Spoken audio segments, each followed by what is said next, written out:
Mon sujet est intitulé l'article 37 de la Constitution. L'élu du Dieu par le peuple, parce que le président de la République a d'énormes prérogatives dans la Constitution. Quand j'ai essayé de faire le décompte, plus de 35 articles sur 103 évoquent le statut du président de la République. Ces articles évoquent des prérogatives importantes de l'institution présidentielle, qui est la clé de voûte des institutions. Cependant, l'institution présidentielle est aussi soumise à des sujétions particulières, régies notamment par l'article 37 de la Constitution du 22 janvier 2001. En effet, il est indiqué que pour que le président puisse entrer en fonction, il faut qu'il remplisse la condition relative à la prestation de serment. Après la proclamation définitive des résultats, article 36, et après la prestation de serment, le président est installé dans ses fonctions. L'article 37 aussi indique que le président de la République, nouvellement élu, fait une déclaration écrite de patrimoine déposée au Conseil constitutionnel qui la rend publique. Donc la prestation de serment et la déclaration de patrimoine constituent les deux points essentiels réglementés par le Constituant. Mais avant d'aller plus loin, il convient de faire quelques précisions de sens. D'abord, la Constitution est entendue ici au sens du texte et de la jurisprudence constitutionnelle. Texte, c'est le préambule et le dispositif. Aujourd'hui, en droit constitutionnel moderne, on considère que la jurisprudence constitutionnelle est une source de constitutionnalité. La prestation de serment est définie comme étant le moment au cours duquel le président de la République prend des engagements solennels de respecter le mandat qui lui a été confié.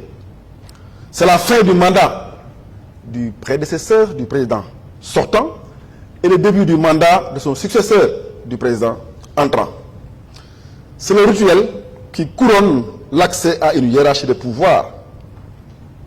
Quant à la déclaration de patrimoine, elle est définie comme, ou la déclaration aussi de situation financière, elle est une technique juridique de reddition des comptes et de redevabilité à l'égard des citoyens. Dès lors, pourquoi s'intéresser à l'article 37 de la Constitution? Quel est le contenu de l'article 37 de la Constitution? L'article 37 de la Constitution est-il conforme à ce qu'on a appelé le projet? Est-il conforme à la volonté de transformation sociale que vous avez indiquée tout à l'heure? On aura constaté tout de suite que cette question renferme plusieurs intérêts. D'abord, l'article 37 est marqué par une forme de sécheresse normative. Si vous comparez par rapport à d'autres pays, les dispositions de l'article 37 de la Constitution sont assez évasives sur la déclaration de patrimoine, assez évasives également sur la prestation de serment. Le second intérêt, c'est qu'on est dans un contexte de renouveau de la thématique de la responsabilité du président de la République. J'ai lu avec beaucoup de plaisir le projet PASTEF, dans lequel il s'est indiqué qu'il faut mettre fin au principe de l'irresponsabilité du président de la République. Nous savons qu'en droit constitutionnel francophone, la règle c'est que le président n'est pas responsable, sauf dans des cas énumérés, notamment la haute trahison, dont le contenu n'est pas défini. Le troisième intérêt, c'est que nous sommes dans un renouveau de financiarisation des constitutions. Aujourd'hui, dans beaucoup de constitutions, il y a des chapitres dédiés aux finances publiques. Or, si vous regardez la Constitution du Sénégal, il y a peu de dispositions consacrées aux questions de finances publiques. Alors que, dans le projet, il est indiqué totalement et parfaitement qu'il faut avoir le renouveau de la reddition des comptes, de la transparence, de la lutte contre l'enrichissement illicite. Intérêt, les travaux de la Commission nationale de réforme des institutions ont vraiment insisté sur ces aspects en donnant même une définition de la haute trahison. En termes de méthodologie, pour répondre à ces questions, on a fait une démarche normative qui consiste à compiler tous les textes constitutionnels un peu partout, en tout cas dans la mesure du possible, en Afrique La synthèse de ces différents éléments de méthodologie nous permet d'articuler notre intervention en deux idées par rapport à l'article 37. Première idée, la prestation de serment. Deuxième idée, la déclaration de patrimoine. D'abord, la prestation de serment. Deux sous-idées, une formalité, des incertitudes. C'est une formalité, la prestation de serment, substantielle et préalable à l'entrée en fonction du président de la République. Mais en règle générale, la prestation de serment a un caractère judiciaire. C'est présenté devant la juridiction constitutionnelle. Notre collègue Maguette Diop me disait hier que dans certains pays, le président de la République prête serment devant le médiateur de la République. Dans d'autres pays, en Amérique latine, c'est devant le Parlement.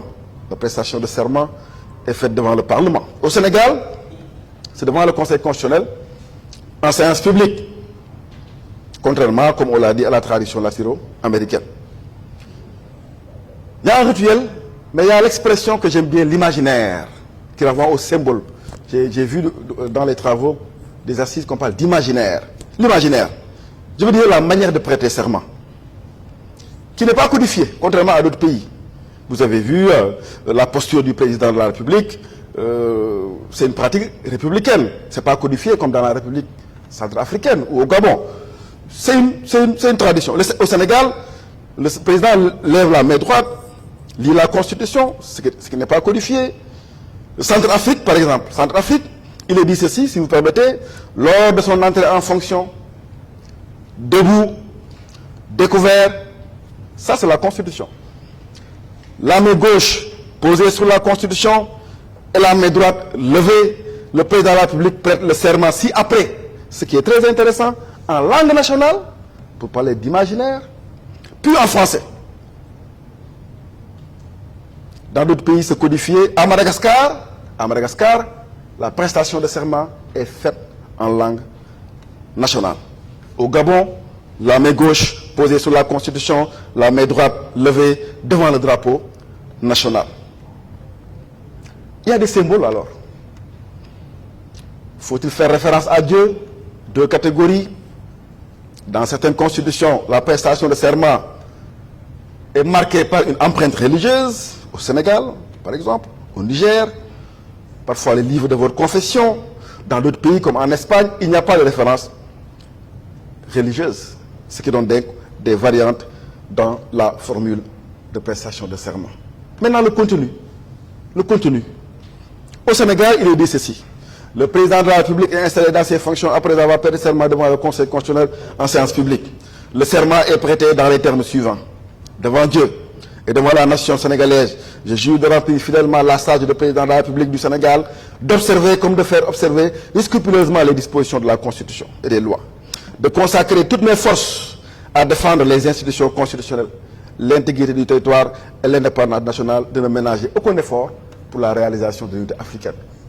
Formule très courte, si on fait du droit constitutionnel comparé. Trois choses: je jure de remplir fidèlement mes charges, d'observer et de faire observer la Constitution, de défendre les institutions constitutionnelles, de ne ménager aucun effort pour la réalisation de l'unité africaine. Est-ce que la formule est adaptée aux exigences nouvelles? Est-ce que la formule contient une charge normative, notamment en cas de violation du serment? Ce sont des questions qui nous amènent à un second sous-point qu'on va appeler les incertitudes. Incertitudes. D'abord, la première question, c'est la valeur juridique du serment. Est-ce que les actes pris avant la prestation de serment ont une valeur juridique? La Constitution est silencieuse sur la question.